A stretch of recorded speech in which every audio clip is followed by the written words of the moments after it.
Hey everyone, and welcome back. Today, I want to talk about something that might surprise you: the link between alcohol and nerve damage.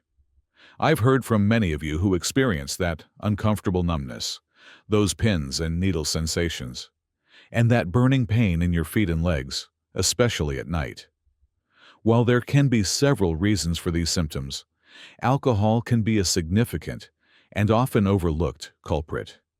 It's quite alarming how alcohol can actually damage our nerves and lead to a specific type of nerve pain called neuropathic pain.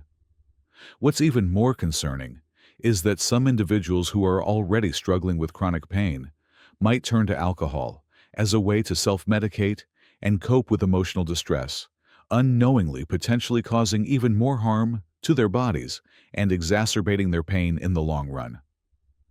So, in this video, I'm going to address some of the important questions surrounding this issue.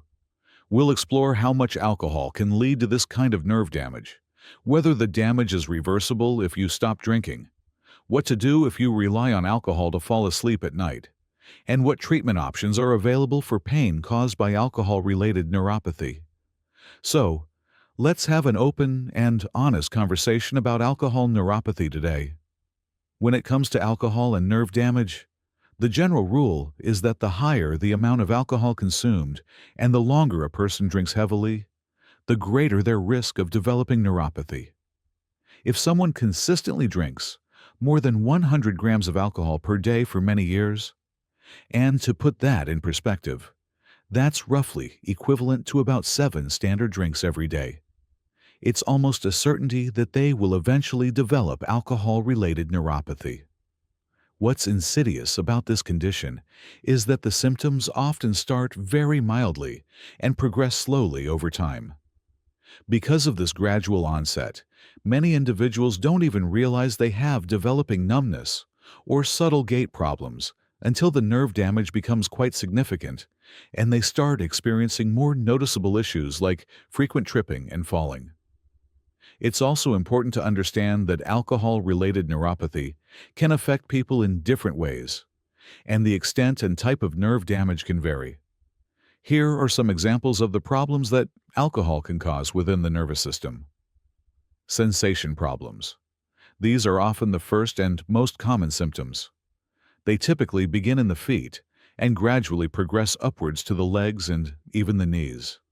In some cases, the hands and arms can also be affected, starting in the fingers and moving towards the wrists. The types of abnormal sensations people experience can include numbness, a reduced ability to feel touch or pressure; paresthesias, pins and needles, that tingling or prickling sensation you might feel when your foot falls asleep; burning pain, a persistent, often intense, heat-like pain; lancinating pain, sharp, shooting, or electrical shock, like pains that can be intermittent. Motor problems.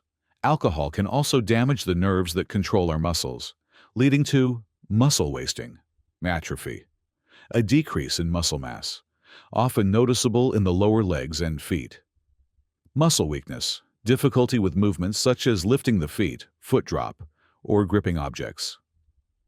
Proprioception problems. Proprioception is our sixth sense.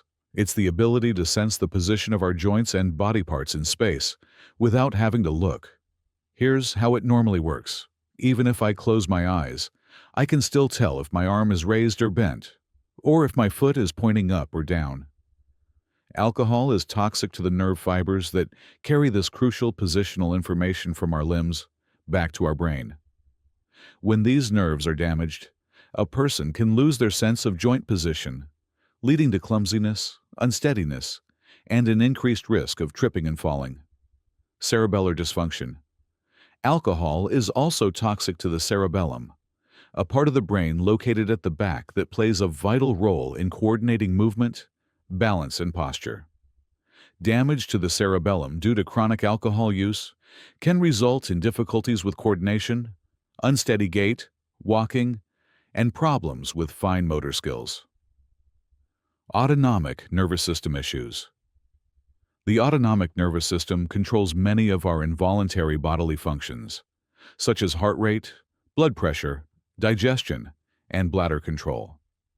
Alcohol can also damage the nerves of the autonomic nervous system, potentially leading to a range of problems, including swallowing problems, dysphagia, abnormal heart rates, arrhythmias, sexual impotence, erectile dysfunction, sleep apnea, pauses in breathing during sleep. Alcohol-related dementia. While not directly a peripheral neuropathy, chronic heavy alcohol use can also lead to various forms of cognitive impairment, including alcohol-related dementia, which affects memory, thinking, and behavior. This is a really important question for anyone who is concerned about the effects of alcohol on their nerves. Unfortunately, the damage that alcohol causes to the peripheral nerves is generally considered to be irreversible. Once those nerve fibers are significantly damaged or have died off, they typically cannot regenerate and regain their previous function. What is lost is often lost permanently. However, and this is a crucial point of hope, if a person completely quits drinking alcohol, they can halt the further progression of the neuropathy. By eliminating the ongoing toxic exposure to alcohol, the remaining healthy nerves have a chance to function as best as they can, and the condition won't continue to worsen. In some cases, with supportive care and time, there might be some very gradual improvement in some symptoms as the body tries to compensate. But a full reversal of significant nerve damage is not typically expected.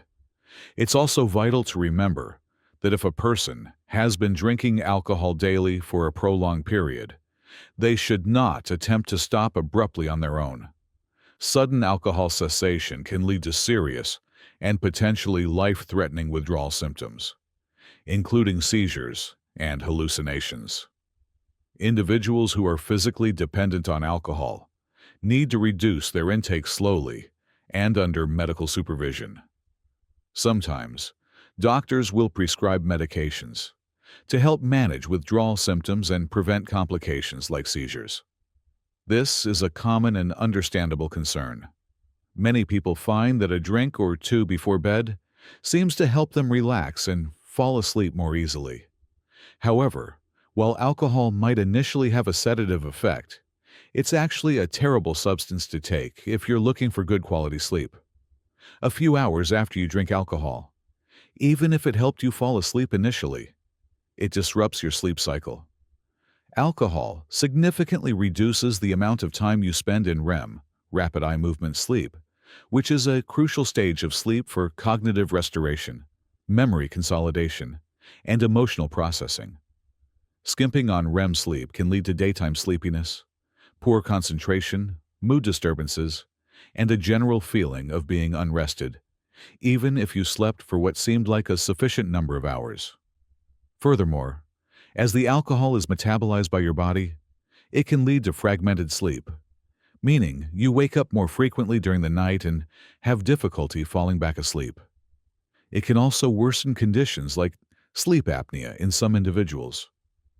So, while it might feel like alcohol is helping you sleep, it's actually likely disrupting the restorative processes of sleep and can contribute to long-term sleep problems. If you're struggling with sleep, it's much better to explore healthy sleep hygiene practices and discuss any persistent sleep issues with your doctor. Treating the pain associated with alcohol-induced peripheral neuropathy can be quite challenging because, as we discussed, reversing the nerve damage itself is not usually possible.